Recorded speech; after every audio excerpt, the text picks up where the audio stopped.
دوو ساڵ بەسەر داگیرکردنی شنگالدا تێپەردەبێ لەگەڵەوەشدا کە کۆمەلگای نێونەتەوەیی کۆمەڵکوژی ئێزدیەکانی بە ژێنۆساید ناساندووە، بەڵام هێشتا نە پەرلەمانی هەرێمی کوردستان و نە پەرلەمانی عێراقیش هیچ یاسایەکیان پەسەند نەکردووە سەبارەت بەم دۆسەیە. دکتۆر ئەحمەدی مەلا ڕاستەوخۆ لە ڕێی سکایپەوە لەگەڵ کورد کۆنێکشنە. دکتۆر سوپاسی ئامادەبوونت دەکەم و دەست بەجێش دەسمە پرسیارەکەم. دوو ساڵ پاش ئەم تراژیدیایە پێت وایە کۆمەلگای نێونەتەوەیی توانی بێتی بە شێوەیەکی بەرپرسانە سەر و سەودا لەگەڵ ئەم کارە سادەدا بکە؟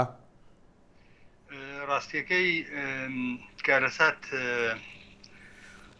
ئێستا ینی لەم ساڵانەی دوایی هەندە زۆرە، تەنانەت کۆمەلگای نێونەتەویش ناتوانێت فریای گشت ئەو هەموو لێقەومان و کارەساتە جیاوازانە بکە هەر لە کوردستانەوە بگرێت تاوەکو سووریا، وەزعی لوبنان، یەمەن، لیبیا،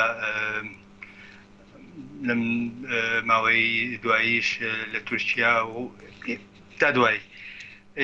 ئەگەر بێت و هەرێمی خۆمان هەرێمی کوردستان لەم 25 ساڵەی دوایی بیتوانایە پاشخان و ژێرخانێکی گونجاوی دروست بکردایە، بمانتوانایە لەسەر پێی خۆمان بوەستا، ئێمە دەمانتوانی ئیستیعابی ئەم کارەساتانە بکەین. بەڵام لەبەرەوەی ئێمە لە ناوەوەشا هێشتا گرفتی زۆرمان هەیە، گرفتی سیاسی، گرفتی داری هەتا دوایی نەمانتوانیوە بەڕاستی بتوانین بپڕژینە سەرم ئەم گرفتە. هەرچەنە مەسلەی شنگال و ئەو جینواسەدەی کرا کە دژی یەزیدیەکان لە چەند ئاستێکا دەکرێت مامەڵی لەگەڵا بکرێت، ئاستی سەربازی وەکو بینیمان چۆن جەماعەتی داعش بە بڵێن ئەو ناوچەیان داگیر کرد، کورد نەیتوانی بە تەواوی بتوانێت بەرگری بکات لەبەر ئەوەی کە ئێمەش بەڕاستی لەو توانای سەربازیەمان دیارە نەبووە بۆی بانی ڕێگری بکەین. ئەگەر یارمەتیم بێ ینی بۆ خۆشت دەزانی بە هەزاران ژن و مناڵ لەم کارەساتەدا بوونە قوربانی دەستگیر کران لەلایەن تێرۆریستانەوە، دواتر ژمارەیەکی بەرچاو ئازاد کران. ئەم ئازادکردنە بەسە بۆ ساڕێژکردنی برین و زامەکانیان؟ بێگومان نەخێر، وەکوتم چەند ئاستێکی لە ئاستی سەربازیەکە دەهێڵم بۆ کەسانی کەەوە زیاتر ئاگایان لەو بوارە هەیە، لایەنێکی ئینسانی هەیە.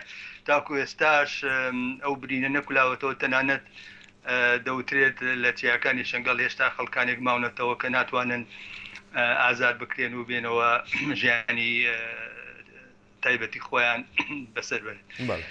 لایەنێکی فکری هەیە بەڕاستی ئەمە دەبێت جەخت لەسەرمە بکەین بۆچی شنگال، بۆچی ئەم جینۆسایدە ڕوویدا. کۆمەڵی داعش یا بە بڵێن تێرۆریستانی داعش طبعاً بێگومان پشت دەبەستن بە باگراوندێکی فکری، لەوێەوە سەرچاوە وەردەگرێت و دەتوانن کارە قێزەونەکانی خۆیان ئەنجام بدەن. هەڵبەتە دەبێت کار بکرێت لەسەر سەرچاوەکان، ئەو سەرچاوانی کەەوە بوار دەدا بەلایەنێک یا لایەنێکی دیکە کە هەڵسێت بەکاریوە.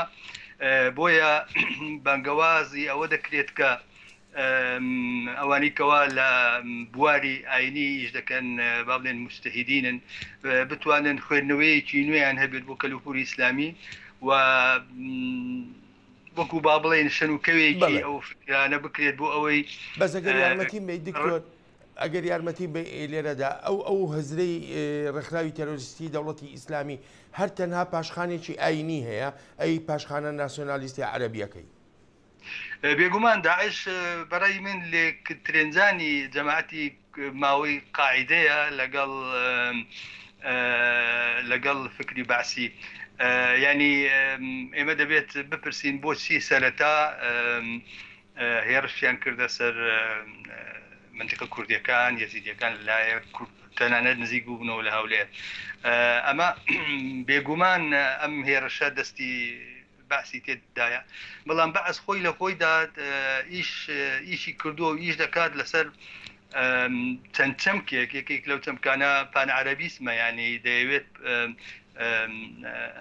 پشت دەبەستێت بە فکری پانوازی عەرەبی، ولایەکی تریشەوە باوشی کردەوە بۆ فکری سەلەفی، بۆ ئەوەی بتوانێت بەرەو ڕووی بەڕۆی بەڵێ حکوومەتی دکتۆر بەغدا بێتەوە. بڵێ بەڵێ زۆر سپاس دەکەم بۆ بەشداریت لە کورتکۆنەکشنی ئەمڕۆ بژیت.